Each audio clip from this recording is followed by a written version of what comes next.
I said that we would create wealth by developing the labor-intensive, skills-intensive sectors such as ICT. From scratch, with only 2,000 workers in 2001, in year 2,000 workers in year 2000, we created what is today a global powerhouse, the Philippine BPO industry. And we achieved this by promoting strategic investment in 3 areas. First, digital infrastructure. We encouraged more broadband services in cities and identified growth areas. Thus, the cost of international calls went down from 40 cents a minute to 2 cents a minute for those using the VoIP. The number of internet users jumped from 2 million in 2000 to more than 24 million today. No wonder we have the stage set for BPO.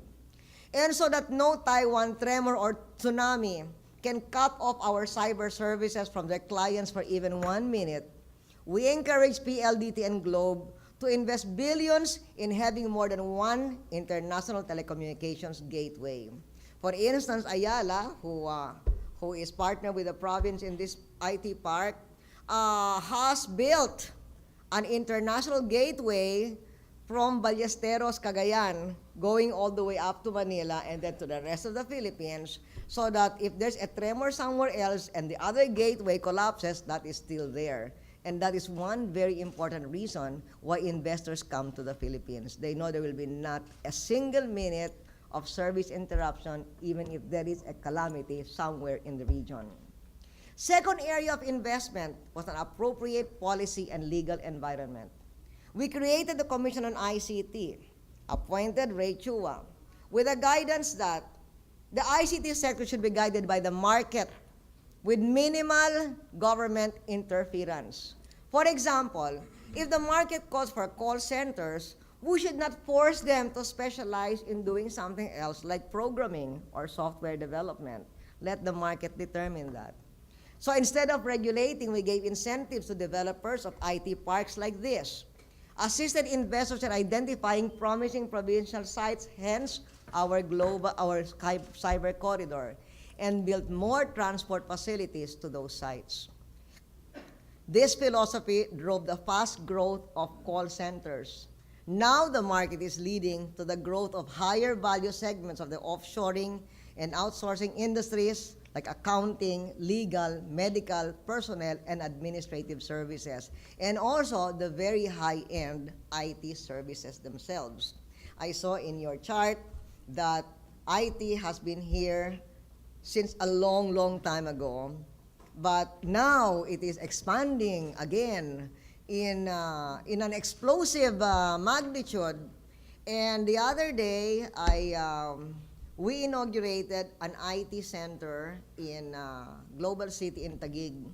And the chairman of the board, who is one of the company, UST Global, which is one of the top 21 IT companies in the world, said that the reason why he decided to come to the Philippines after he met me on one of my trips to New York in 2007 was that he was convinced, and he is still convinced, that we have a good intellectual property protection environment.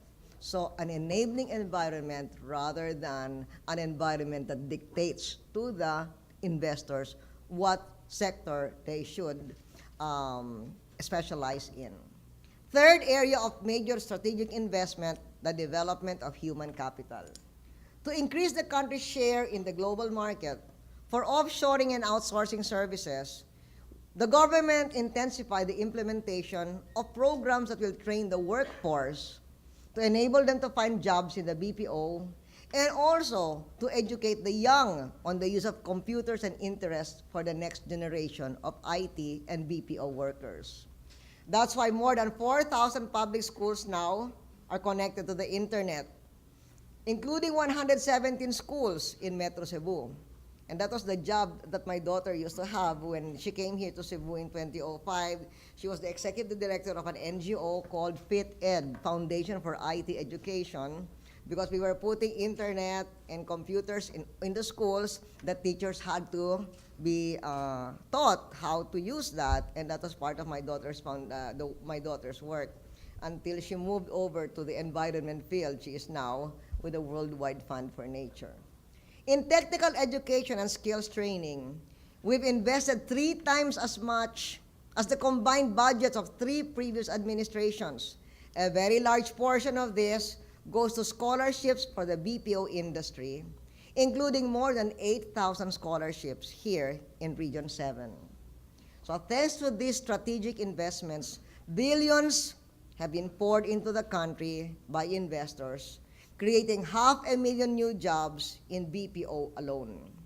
So today, the Philippines, with its 90 million people, has challenged India's 1 billion population for BPO supremacy. Compared to 0.02 billion in 2001, or almost nothing, our BPO industry earned $7.3 billion in 2009. And I must congratulate Cebu because you are a center of excellence, one of only 2, and a bigger center of excellence than any city in Metro Manila. The 500,000 jobs created in the ICT are part of the legacy that I am honored to leave. And I'm happy to say, and I hope you will agree with me, that this is a legacy of hard work, a strong economy, a stable economy, renewed global engagement, major investments in healthcare and education, and dramatic improvements in physical and human infrastructure. Much remains to be done, but I am determined to turn over to a new government, a new Philippines ready for the challenge of bringing the nation to the verge of first world in 20 years. When we entered this IT park, I said, wow, it's like we're in the first world. So Cebu and this IT park are a forerunner of the first world Philippines in 20 years. Congratulations to all of you.